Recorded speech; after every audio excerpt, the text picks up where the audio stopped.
James White has been found guilty of murdering his wife late last year. The jury reached that verdict after days. Good evening, everyone. I'm Demetrius, Sherrod. A Douglas County man is in custody tonight after driving to the sheriff's office with his Authorities say the woman was waiting for a bus when a man walked up to her and propositioned her for sex. When she declined, he reportedly this playground that the 2-year-old girl went missing in broad daylight. Police say injuring two others. Bystanders were able to wrestle the gun away from the man and held him until police arrived. In other news tonight, Alabama Power officials warn of a scam that is targeting their customers. Many are asking if Broadway is really safe for walking.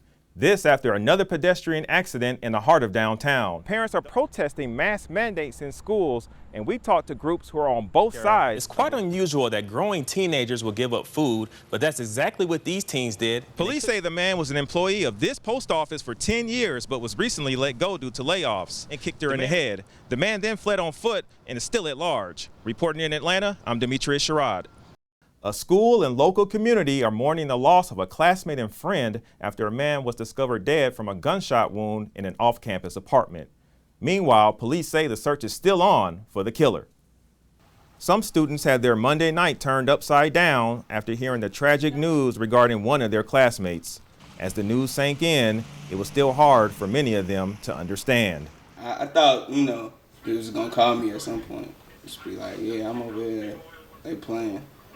But it's for real.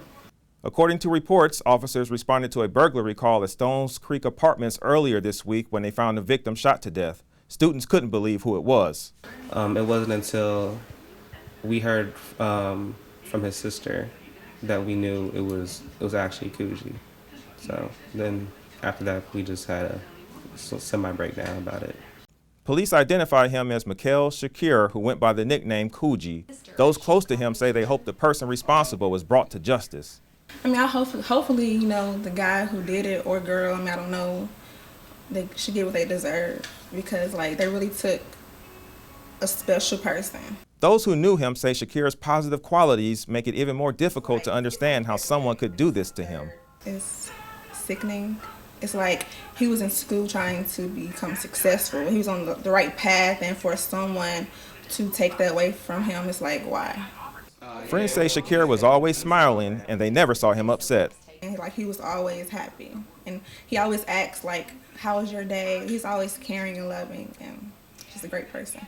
Police continue to investigate, but have not yet made any arrests for this crime. Students took part in a vigil last night on campus to remember Shakir. A walk to stop the violence is also being planned for this Saturday at the Patterson Center. Back to you. He joins us here in the studio.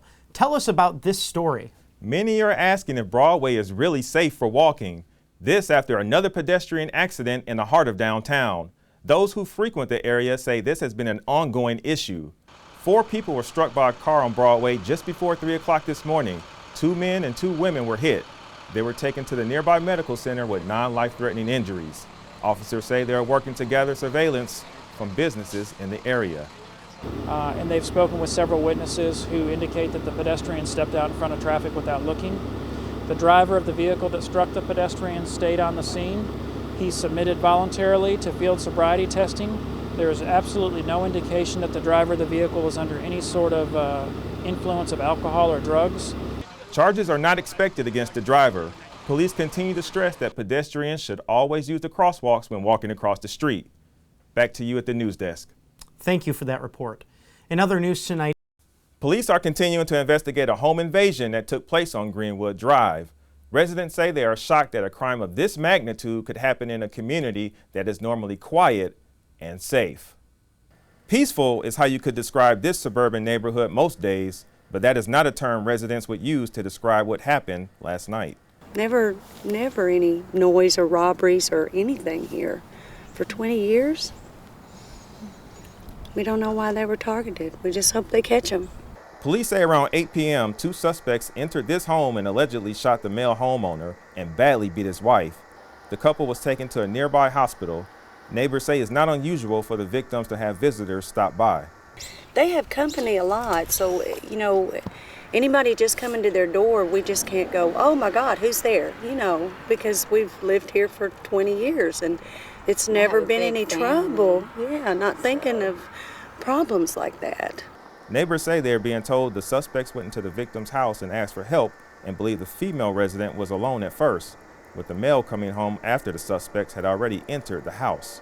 So he must have came home when they were in the house.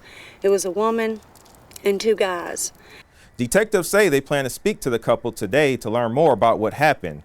For now, the suspects remain at large. We are waiting on the suspect's description from police. We will continue to follow this story and update you as more details become available. If you have any information, please contact authorities. Back to you.